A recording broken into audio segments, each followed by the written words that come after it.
Hey guys, Judy here. It's been a while. I feel like it's been a real while. But it's time to share the next part of my testimony. And it's going to be a series called Walking into the Promise. There were three promises that the Father has given me before I got here in North Carolina when I was currently living in New Jersey. I was going to move. Okay, so excited to move, y'all. So excited that I had packed.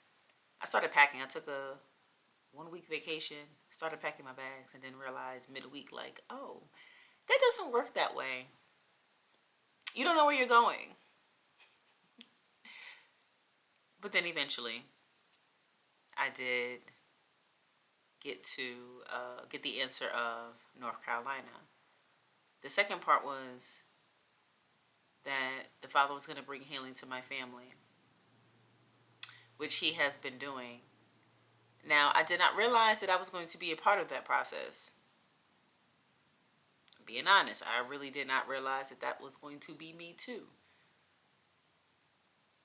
Because I was still learning that I had trauma, that I really had some deep rooted issues that I needed to deal with. And then the last thing was walk on water type faith, which, although it sounds exciting, it scared me. That one made me cry. And not like a thing like, oh no, but it was just like overwhelming, like, you just don't know what to expect. Because I always think about the story of Peter walking on water. And yeah, and honestly, that faith walk it's been real. It's been very, very real. I don't know what other word to put to it. I guess I would say it's been an adventure. It's truly been an adventure for sure. And I love it here. It has not always felt good, but I love it here. The reason why I'm doing this is because, hopefully this will bless someone else and help encourage you to move forward, you know. And also, I have not been transparent. I am someone, like, if you're close to me, I will share in real time, like what's going on. But outside of that, people will get the testimony when it's time to release it. And it's time. So, what happened when I got here to North Carolina?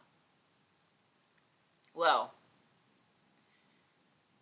when I was before moving to North Carolina, I knew that I needed a stay-at-home, work-from-home job. That was a must because I was like, I just had this knowing that it would be easier to transition here versus trying to find a job and do all the things. I found it.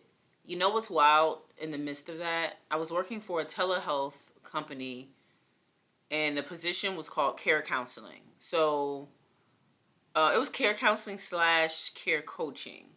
There was a different. It was a slight difference on, even though we played two roles. The coaching clients, we did weekly sessions with them. The care counseling clients, we only did one session with them. So this was my first contracted job ever. I've always had a full-time job, always had, all the benefits, all the things, vacation time, sick time. So I was taking a risk out here in these streets, okay? And I was the girly that always played it safe. Always played it safe. I was taught to play it safe. But I'm like, I got to do something different. I just knew that I had to do something different. And that season, when I was working for a nonprofit organization that had ended, which was also in mental health. Because I used to work in early childhood education. I was a preschool teacher for like 9 years, and then I switched to mental health, working with adults and families, and then uh, well, caregivers and their loved ones, to be more specific, and then shifted into the care counseling. And I'm not a therapist, but I did go to school, so I have the psychoeducation to help support individuals to be able to embrace change, and move forward in their life, right? So when I got the job, well, when I applied, I knew there was a potential to make good money, but it was almost like the father like blinded my sight to it because I did not recognize how much money I could actually make. Because at the time, I think I was only making like, I think 34,000, and I was just one person. I had a 1 bedroom apartment, and so it was cool, it was fine. And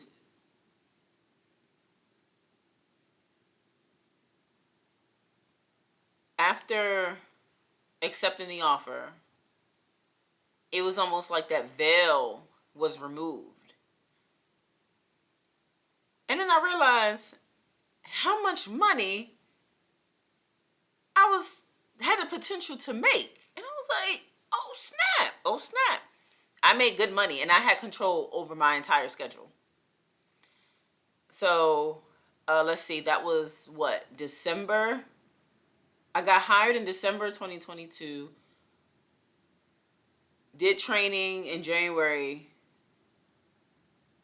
20, no, I'm sorry, December 2021. January 2022, I started work, the new job. And then, because I had like the training and everything, and then I transitioned out of the old job and working online.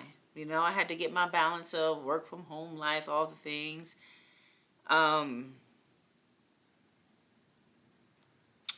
Finances, great. Now, mind you, history wise, back in the day when I was in my early 20s, I messed up my credit. I did a lot of things that was just not responsible. And so I had this whole journey to 30. And, like, I had got my first apartment. I had finished school. I had got my bachelor's. And then I decided to go on for my master's and repaired my credit. Credit score was good. Like, everything was good. Like, no debt. All was good except for, like, student loans. But all was well.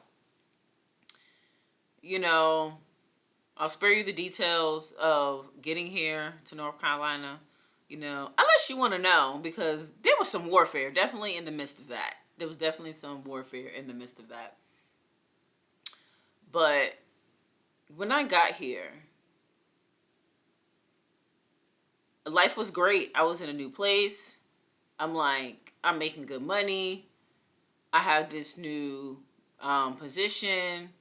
I was learning a lot in that position. Um, and I don't know. I'm like, nothing could go wrong, right? Wrong. Well, that July, May, June, July, they said that they were going to sunset the program, the care counseling program, and the care coaching program. And I'm like, oh. So what did that mean? That meant that we were no longer taking new clients and we were only going to be able to service the current clients there. And I'm like, okay. So that was going to start messing with my money. Actually, that's not first. There was something else that happened before that. Let me backtrack a little bit. So obviously we know we had the pandemic. And so after about like a year or two, no, yeah, about 2 years later, what they did was there was something called, was it the Ryan's Act? Or there was some type of act that was put into place so that way when it came to like ADHD medication or certain other medications, you had to see a person, you had to see a psychologist, a psychiatrist in person. But with the pandemic and everything being online and not being able to do in-person visits, they gave a leeway, for that. So someone did not, they kind of like bypass that act. And then they're like, okay, things are going back to normal. And so they put it back into place. And now we're no longer able to give out certain medications. Not me, but like the psychiatrist, because we did have the care counselors, the therapists, and psychiatrists. So a lot of people left. So we already experienced a client loss, right? Obviously, but then it's like that's not a big deal because things balance out. But then they choose to sunset the care counseling program. To be honest with you, I'm pretty sure it's because insurance. A lot of companies were going, more into insurance based and things like that. So it is what it is. But let me tell you, they had us in limbo for years, years, years. And you probably like, Judy, no big deal. Go ahead and just get another job or whatever, whatever. Well, um, you know, things were getting rocky financial wise. And so I was like, I had credit cards, whatever. And so I'm like, you know what? I was supplementing with my credit cards, just to help me fill in some things. And so I was like, I'm going to get a job. I'm going to get a part time job, which is not new to me. I've had part time jobs before in addition to working. Now, technically, so with Cerebral, I did not work. Well, maybe I did work full time. I guess it depended because we did 30-minute sessions with the clients, and so my I maybe worked 30 hours a week. I guess depending on where you work, I don't know if 30 hours or 32 hours is considered full time. But I did not work a 40-hour work week. That was like non-existent in my life, and it was lovely. It's very, very lovely. And so yeah, I think I did about like 30 hours a week. So all the financial stuff, I was like, let me get another job. And then I was like, you know what? I started thinking about nannying. And I applied for a position, but I applied to an agency. They interviewed me, did all the things, approved me, and then they set you up. Like they'll set you up with families so you can start, the interviewing process. And I kept feeling in my spirit like part time, do part time, do part time. And I'm like, why do I feel like I'm supposed to do part time? It was literally just like a tug. It was like a tug and a nudge, a tug and a nudge, like. And so I was like, am I going crazy right now? So I fasted. I did a fast. And sure enough, the father confirmed, yes, you need to do part time. And so, like, okay, I'll do that. And the reality was, I did have Entice for Renew. That was the health and wellness business that I do not currently have now. It's closed. And at that time, I'm like, if I did work full time, I would not be able to go to the post office. Like working, and most of these families, they want like a 9 to 5. It's like a 9 to 5, a 10 to 6. These hours are both. It's like in the middle of the day. Even if I had like a 8:30, a 8 to 4, or not even wouldn't really be 8 to 4. It would be more so an 8 to 5. I wouldn't have much time to get to the post office. I barely would have time like to make the products, prepare the products.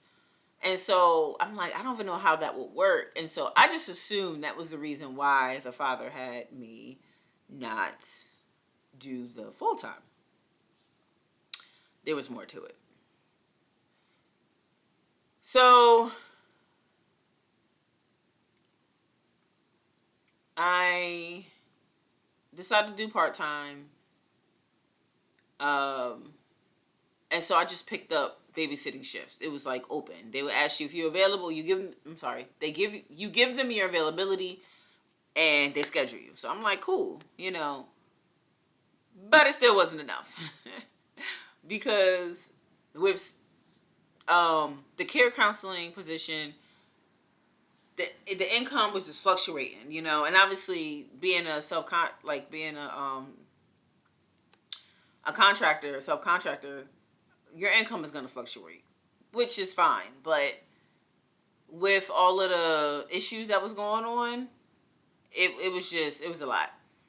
And so knowing that I was not allowed to have a full time job, because I even looked at places. Like, I was looking at other places to work and shift. Nothing was working out. Nothing was working out. And it got to the point where I was just surviving. I was supplementing the rest of my income with my credit cards.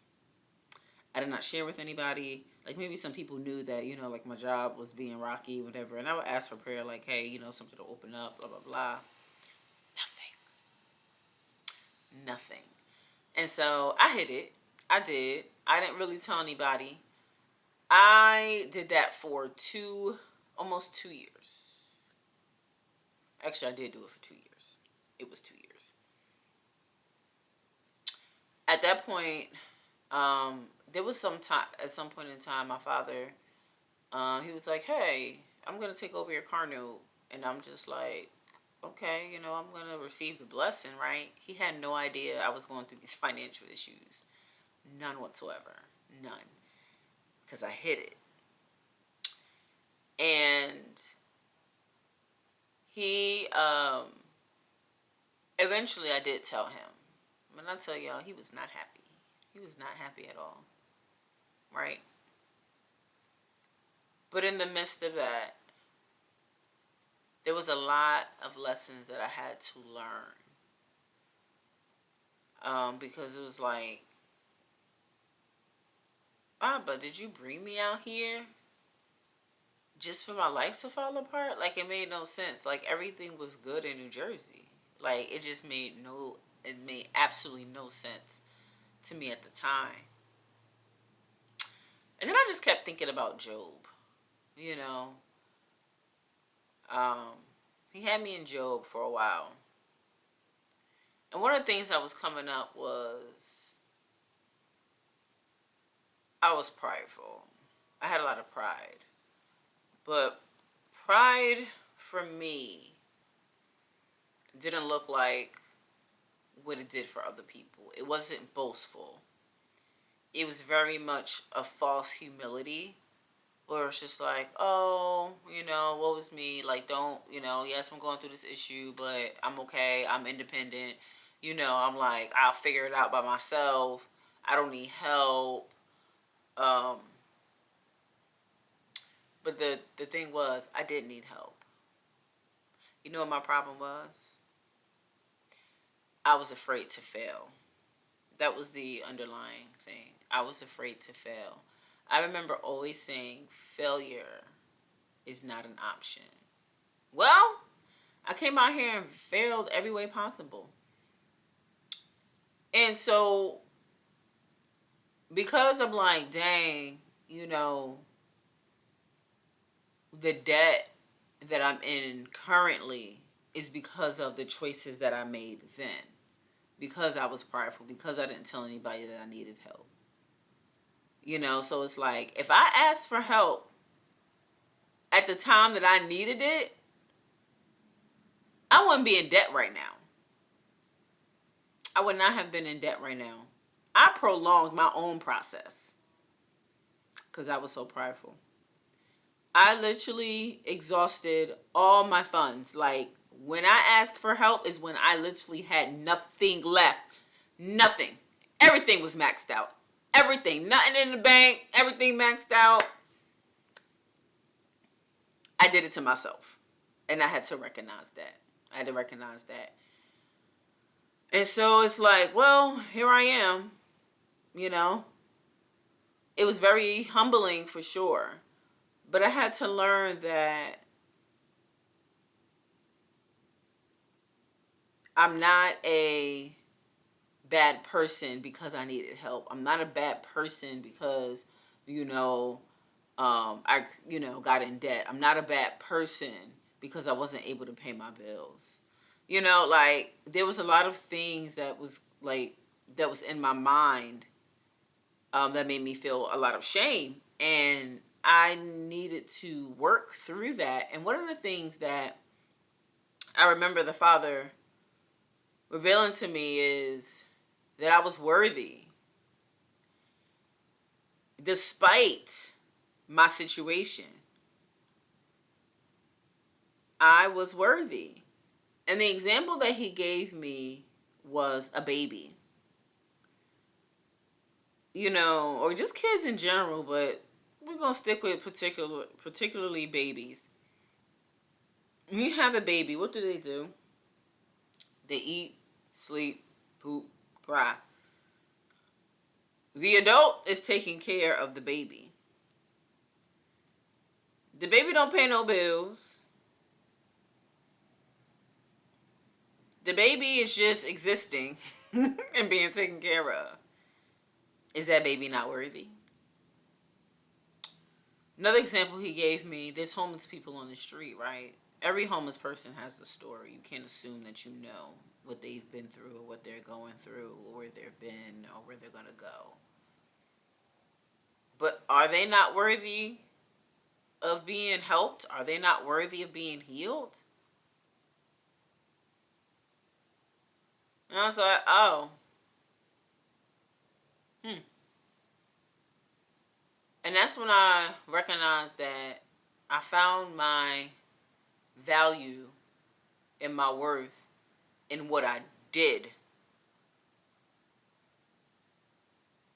Being a friend, being, a teacher, being a coach, being a family support counselor, being a babysitter, um, being a cousin, like all these roles.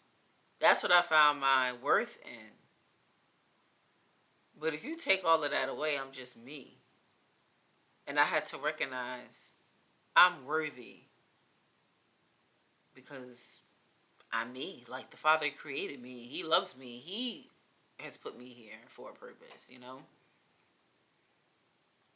And so it's like I'm worthy because of who I am. I'm not worthy based off of what I can do. And so I had to learn that lesson. Um, it was hard. It was very, very hard. I'm even gonna hold you. It was very, very hard. I cried a lot. I cried a lot. A lot, a lot, a lot.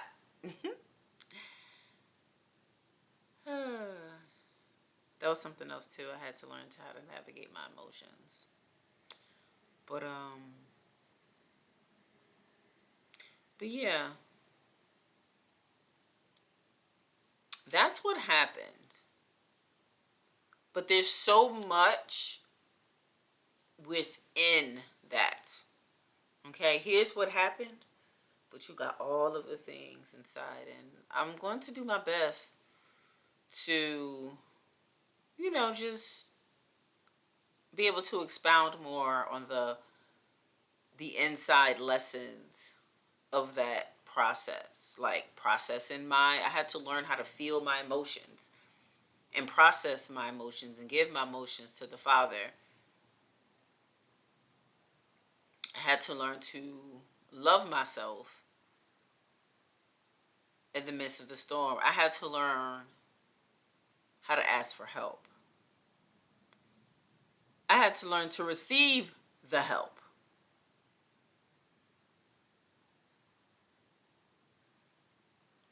And I had to learn, despite of everything that was going on, that the Father has my back.